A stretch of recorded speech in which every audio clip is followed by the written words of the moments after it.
अस्सलाम वालेकुम, आप देख रहे हैं के न्यूज HD। मैं हूं हारिस अली शाह गिलानी। चलते हैं आज की अहम खबरों की तरफ।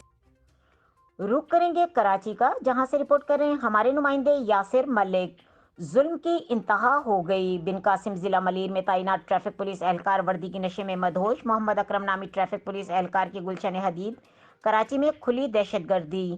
मज़कूरा एहलकार ने वर्दी की इज्जत को भी हवा में उड़ा दिया। मकान नंबर A403 के सामने गली की सफाई के दौरान कचरा हवा से उड़कर उनके मकान के सामने आ जाने के बहाने बनाकर पड़ोसी महमूद अहमद राजपूत पर अपने बेटों के साथ पुलिस की वर्दी में घर में घुसकर खवातीन और बुजुर्गों पर शदीद तशद्दुद किया, जिसके नतीजे में महमूद अहमद राजपूत की आंख ज़ाया होने का खदशा है, जबकि जख्मी महमूद राजपूत आगा खान अस्पताल में महंगा तरीन इलाज करवाने पर मजबूर।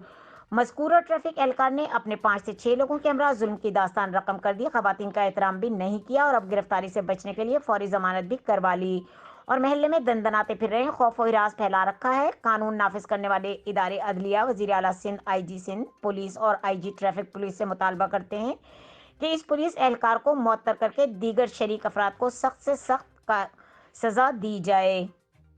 मजीद खबरों और अपडेट्स के लिए हमारे साथ रहिएगा। तब तक के लिए अपना ख्याल रखिएगा। अल्लाह हाफिज।